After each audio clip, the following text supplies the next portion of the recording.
Hey y'all, I'm Cal. Let's get messy. Hello, welcome back. If you're returning, thank you for coming back. If you're new here, hello, nice to meet you. Here's a statistic for you. Over 85% of autistic adults are unemployed or underemployed. And it's not because we can't work, but because the system that you've built is shit. And that's just the tip of the iceberg. Today, we're going to dive into numbers that we all like to sweep under the rug because some of these topics are very uncomfortable. We're going to talk about unemployment, underemployment, healthcare access, suicide, DEI, performative BS. And if you don't care about other human beings, or if your only goal is to build up your 401k on the backs of everybody else, this episode is probably not for you, but you probably need to hear it more than anyone. And if you're in a position of leadership and your only focus is power and the bottom line, you definitely need to hear this. So, unemployment. 85% of autistic college graduates are unemployed or underemployed, according to the Drexel Autism Institute. And U.S. Bureau of Labor and Statistics shows that disabled people overall are twice as likely to be unemployed.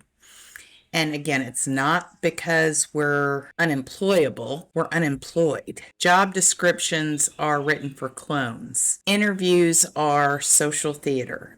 Many years ago, I was interviewing for an accounting position. And for one of them, I was taken into, it was basically a lecture hall. And I was seated at the front of the room. And by the time the interview started, there were about 17 people in the room seated out across from me, like I was giving a lecture, and just hammering me with questions. Hammering. This was a middle management position paying like 80 grand a year.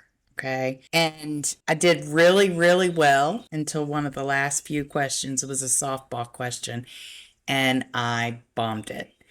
And the feedback that I got was that I didn't get the position for that one question at the very end where my nervous system was just like, ugh. So that one took me a long time to get over, and there is absolutely no reason for that other than power and control and a bunch of freaking people having no idea what the hell they're doing. Another time, I did get this job. In fact, it was offered to me 3 times. The third offer was for $20,000 more than the original offer, but I turned it down because there were 8 interviews.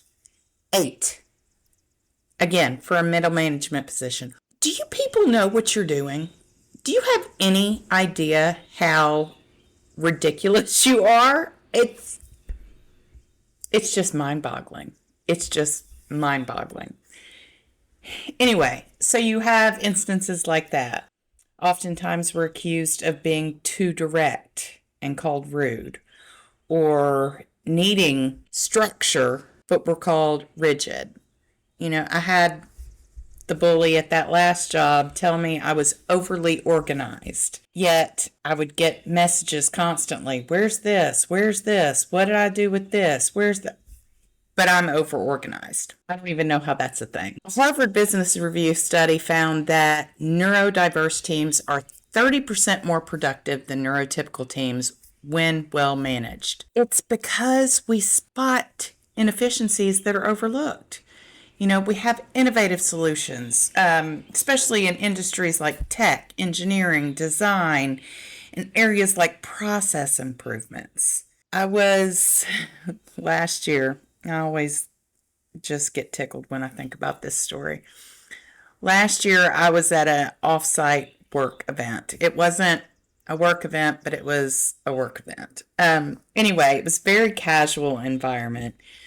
We were at a bar drinking, and I was just trying to get involved with the conversations, we had grant programs that were targeted towards drawing specific demographics into our industry. And so I said, why don't we do a grant program for autistics? And the response was, well, it's not that autistic people can't do the work. It's just they're not able to anticipate what comes next. I about fell out of my chair. I kept quiet after that because I knew that it was a pointless conversation. But I'm sitting here thinking, okay, all of the advice that I've taken and followed to address this hostile situation at this company came from a neurotypical. And every time I would get the advice, I would say, well, if I do this, this is going to happen. And if I do this, this is going to happen. No, no, no, no, no. Trust me. Listen to me. You do this and it's going to fix everything. So I followed the advice. Turns out everything that I said would happen, happened. But yet we're the ones that can't anticipate what comes next. The only part in that story that he was right about is that I didn't anticipate that listening to somebody else was going to leave me unemployed, right? So that's the general mindset that we face in workplaces. We've spent our entire lives hacking systems just to survive, Give us a business problem, we're going to MacGyver the crap out of that and find a solution, but we're overlooked, underestimated, judged because we think and communicate differently. We're pigeonholed into worker bee positions. So some more numbers. A study by JP Morgan Chase found that employees in its Autism at Work program were 48% faster and 92% more productive than their neurotypical peers and had nearly zero turnover. Again, because they were in a well-supported environment. Disabled workers are more likely to stay in roles long-term when environments are supportive because good jobs are hard to find. We don't take inclusive work for granted. If you build us a safe environment, we're going to show up. We're going to show up hard. We're going to be your most loyal and invested employees, but you ignore us. You turn us into a problem, pattern recognition, detail orientation, ability to hyper-focus on tasks. We excel at all of these things, yet we're the problem. Ernst & Young reported that neurodiverse employees in data analytics roles had better quality outcomes and error detection than standard teams. That's what I spent like 70% of my time in that role doing, was finding mistakes. Not that we don't make mistakes. I don't want it to come across that way. Humans make mistakes, but we notice patterns, right? We notice where processes can be improved that if they're followed, if they're implemented, if they're paid attention to, can reduce mistakes tremendously. A 2022 Accenture report. Companies that actively hire and support people with disabilities outperform their peers by 28% in revenue and 30% in profit margins. Yet you're just going to, fire people for being difficult or let them quit so the bully can get ahead, right? And then another statistic, 2020 Deloitte. Inclusive companies are 6 times more likely to be innovative and twice as likely to exceed financial goals. So my point to this is, if you're still not hiring disabled and neurodivergent folks, or you're harassing them out of a job, you're not just being discriminatory. You're bad at business. And if you are bullying them out of a position, you're an asshat. And you do not deserve to be in your role. Meanwhile, we have our neurotypicals over here throwing office tantrums and calling it leadership and clapping for them. It does not make sense. And, we want to throw around DEI. Well, DEI in terms of the disabled and neurodiverse population is BS. Only 4% of companies consider disability in their DEI initiatives, according to Accenture. Most DEI efforts center on race and gender, which is great. Don't misunderstand me, but they're ignoring intersectional disabilities. DEI statements love to say the word inclusive, but they hire based on palatability. Real diversity means not just letting us in the room, but redesigning the room entirely, and that's not what you're open to. If your DEI doesn't include accessibility audits, neurodiversity training, or disabled leadership, it's all public relations. That's all it is, just so you can feel better about yourself. And the idea that some companies have of things like suicide prevention. If your idea of prevention is free access to a cool app and a company-wide seminar maybe next year, meanwhile a portion of your staff is being harassed and bullied, again, it's PR. It's to make you sleep better at night and feel better about yourselves, not because you're actually doing anything helpful for your fellow man or your business. These stats that I'm going to be throwing out today, they're not to depress anybody. Yes, they make me angry, but unless we talk about them and inform people about them and wake the hell up to these statistics, nothing's going to change. We're not looking for pity. We're looking for participation. We need better structures, better questions, better listeners. And if you're neurodiverse or disabled, we need your voice. We need you to stand up and shout for yourselves. A couple of more DEI facts and then we'll move on. 85% of firms collect data on ethnicity, 65% on disability. Think about that. There is a huge disparity in monitoring and addressing these aspects even within the DEI framework, right? So are we not considered diverse? Do we not deserve equity, inclusion too? I would have thought that we fall under that umbrella, but apparently not. 67% of leadership believes that their organization is supportive of neurodiverse individuals. 21% of employees with disabilities agree. 18% feel their organization is fully committed to supporting them. Think about that. Think about how that feels when you're going into work every day, bending over backwards to do your job to the best of your abilities, to make an impact, to increase revenue, and yet you're just constantly overlooked, criticized, and shit on, essentially. And in our current system, that's just considered okay. That's how it is. Well, no, that might be how it is, but that shouldn't be how it is. And if we don't speak up about it more loudly, more often, it's never going to change. So suicide and mental health is another really depressing topic. Autistic people without intellectual disabilities are 9 times more likely to die by suicide. Specifically those with higher cognitive abilities. Why? I heard someone explain it this way.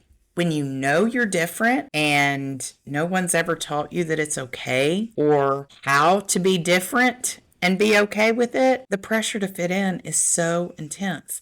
Adults with disabilities are 3 times more likely to report suicidal ideation. Researchers have for a long time been aware of higher suicidality among autistic people. There's a greater rate of successful suicide attempts compared to the general population. What's worse is that recent research shows that suicide levels in autistic populations could be even higher than previously thought. Why?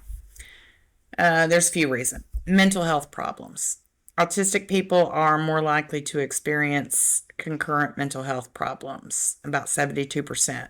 Anxiety, depression, which, if untreated, is going to lead to a greater risk of suicide. Late diagnosis. So many autistic adults remain undiagnosed well into middle age and beyond. And women are even more likely to receive a late diagnosis. And that too is included or is linked with a greater risk of suicidal ideation. Adverse life events. We're at greater risk of being bullied, experiencing financial problems, being socially excluded, facing workplace and relationship problems. Any of those things, especially if you combine them together, can be at the root of suicidality. Camouflaging, specifically those with level 1. I hate the levels, but that's what we'll call it. Level 1 autism, but camouflage it. We spend our whole lives camouflaging it, trying different ways to fit in and be accepted, following advice that gets us in really bad positions, and it's exhausting. And that too leads to higher rates of mental illness and suicidality. Another one that's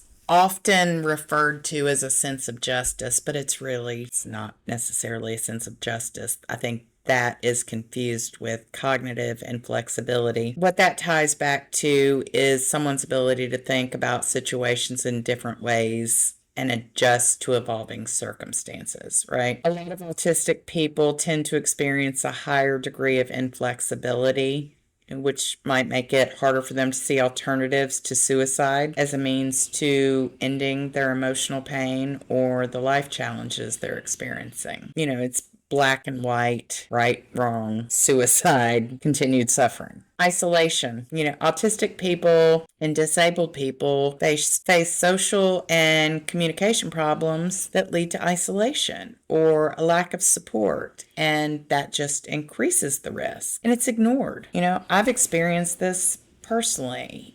We talk about suicide or suicidal ideation, and as long as we say the words, "I don't have a plan to do anything about it right now," to our loved ones or healthcare providers, as long as we just say, "I hope I wake up dead," well, everything's considered fine. Well, let me know if anything changes, or "That makes me so sad. I wish I could do something." You guys, I know we're all just trying, but if these are the responses we're giving to people who are essentially crying out for help, there's something wrong with this world that we've got to fix. We've got to fix, because, you can only say so many times once somebody does follow through with suicidal thoughts. "I wish I'd done more. I wish I had been there. I wish. Well, stop wishing and start doing, right? All of us. Stop wishing and start doing. So healthcare access. Autistic adults face significantly worse health outcomes and shorter life expectancies by up to 30 years. Over 50% of disabled people report experiencing discrimination in healthcare settings. Women, neurodivergent folks, are disproportionately misdiagnosed or completely dismissed, and I can attest to that personally. We get accused of being hypochondriacs, while simultaneously so many are dying of preventable conditions. We miss diagnoses because doctors don't see autism if you make eye contact, because they think sensory overload is anxiety, because if you can speak, they assume you can advocate, and that's just not the truth. Gastrointestinal issues. This is one I've struggled with. Yes, we're going to talk about poop for a minute. 70% of autistic individuals report chronic GI symptoms like IBS, constipation, reflux. That's according to Harvard Health. Heightened gut sensitivity, food intolerances, disordered eating tied to sensory or interoceptive issues. I can tell you the exact week that I'm going to just spiral emotionally, because that's the week my stomach stops working. You think I'm being dramatic, but my intestines are literally my early warning systems. And I can't tell you how many upper GIs, colonoscopies, endoscopies, whatever, I've had the test. And here, take some Pepsid, or "There's nothing wrong." Well, there is something wrong. I'm not just making it up. I feel it. I see the physical aftermath of these problems, but yet it's ignored. And there is such a significantly higher rate of that among autistic individuals. You know, Ehlers-Danlos syndrome and hypermobility. There is a strong overlap between autism, ADHD, and EDS. And if you don't know what EDS is, it's a connective tissue disorder that causes joint instability, fatigue, pain, and 44% of people with EDS have ADHD or autism. Mine. I have EDS, and this was diagnosed, of course, after my autism diagnosis because it is such a difficult diagnosis to get, but this is just one example. But it's hypermobility that affects all sorts of systems within your body. And there are different types of EDS. Mine is the very common hypermobility type, but it's just overlooked and dismissed. Autistic people have higher rates of asthma, allergies, histamine intolerances. Autistic children are more likely to experience allergic conditions than neurotypical peers.